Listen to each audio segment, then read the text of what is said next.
اللہ پاک نے ارشاد فرمایا کلمتن طیبتن کشجرتن طیبتن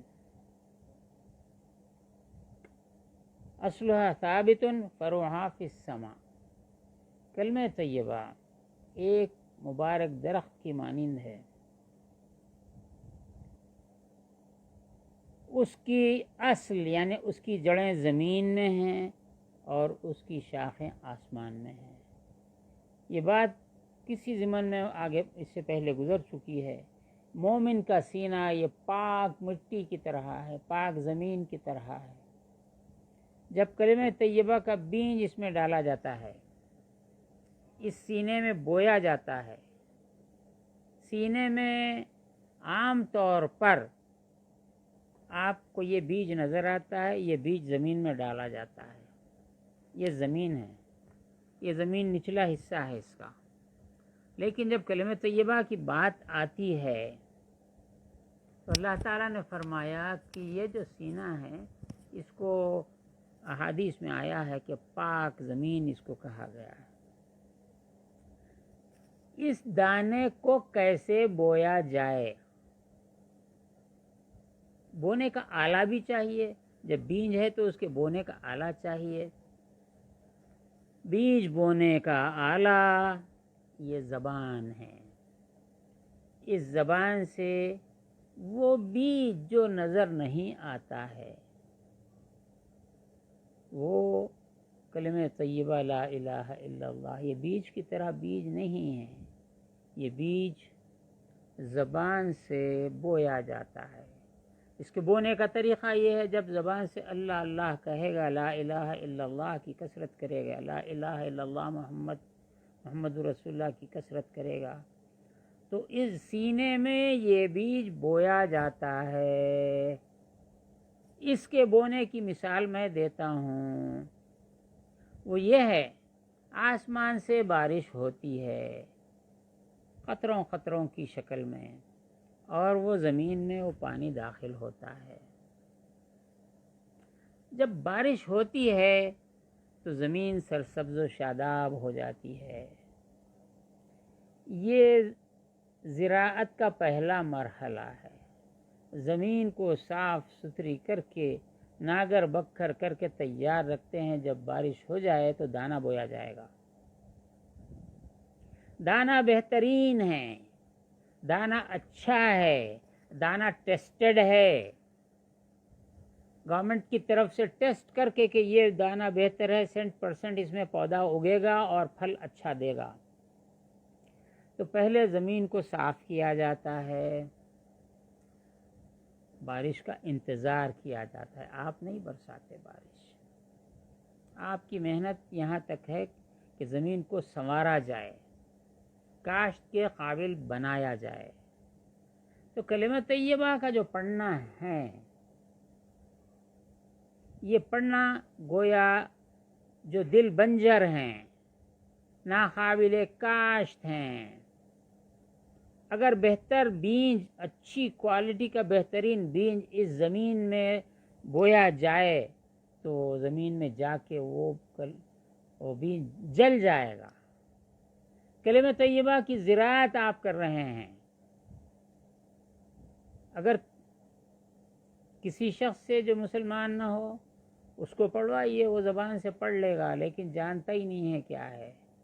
اس کو اس حد تک سمجھانا چاہیے کہ یہ بیج ہے، زمین اس طرح استوار کرنا چاہیے، ناگر بکھر کرنا چاہیے، ایسا ویسا.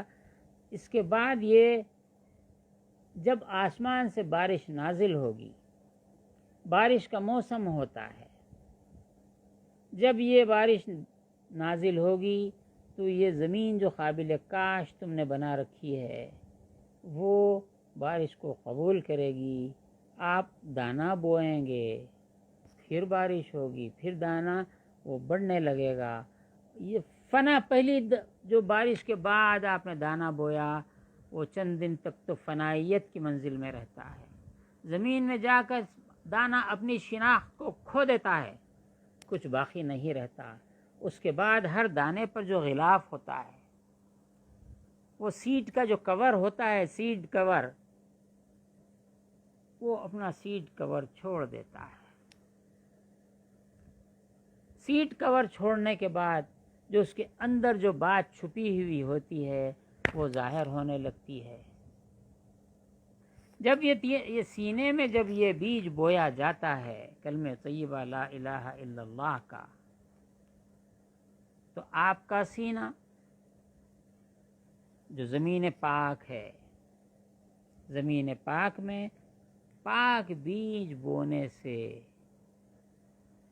آپ کے دل میں وہ کلمہ طیبہ جو بیج ہے وہ درخت کی شکل اختیار کرنے لگتا ہے. اور جو بیج کا غلاف ہے، بیج کا کور ہے، سیڈ کا جو کور ہے، وہ جس طرح اپنے وجود سے الگ ہو جاتا ہے، ویسا ہی یہ انسانی جو وجود ہے یہ دراصل یہ خود بھی ایک زمین بھی ہے، یہ خود ایک بیج بھی ہے. یہ مظہر درخت جیسا بیج مظہر درخت ہے، ویسا ہی یہ وجود مظہر قدرت خداوندی ہے. مظہر، اجازت دیجئے، مظہر خدا ہے. خدا کی خدائی اس وجود سے ظاہر ہونے لگتی ہے، جس طرح اس کا چھلکا بیج سے جدا ہو جاتا ہے. تو اندر جب تبدیلی آئے گی، بیج جب زمین کے اثر کو قبول کرے گا اور اس کو فنائیت کے لیے زمین قبول کر لے گی، تو اندر اس کی پرورش کرے گی. جب اندر سے بیج کی پرورش ہوتی ہے، باہر کا دانے کا جو غلاف ہے یا بھوسی ہے، دھان کی بھوسی ہوتی ہے، وہ بھوسی چھٹ جاتی ہے، جو کی بھوسی ہوتی ہے وہ چھٹ جاتی ہے، تو اصل جوہر نظر آنے لگتا ہے. جب یہ دل میں یہ کلمہ طیبہ کا بیج بو دیا گیا، یہ فخر اور میں صفوت کو بیان کر رہا ہوں، یہاں کی عبارت کی توضیح کر رہا ہوں. جب فخر نام فناست، فخر فنا کا نام ہے، بیج فنا ہو گیا، اپنا لباس چھوڑ دیا، لباس سے جو بشریت ہے اس کا غلاف اڑ گیا، قصہ ختم ہو گیا. اندر جو بچا تھا وہ مظہر خدا تھا، خدا کی قدرت کا مظہر تھا، وہ آنے لگتا ہے. اور یہ جو ہے بیج جو پاک ہے، صاف ہے، اس نے فنائیت اختیار کی تو اس کو صفوت حاصل ہوئی، وہ صفا کہلایا. اگر بیج کے اندر بیماری ہو اور فنائیت کے منزل میں بھی ڈال دیا جائے تو بیج کی خرابی کی وجہ سے وہ صفا کا مظہر نہیں بن سکتا، فخر کا مظہر نہیں بن سکتا. لہذا زمین پاک میں پاک بیج بویا جاتا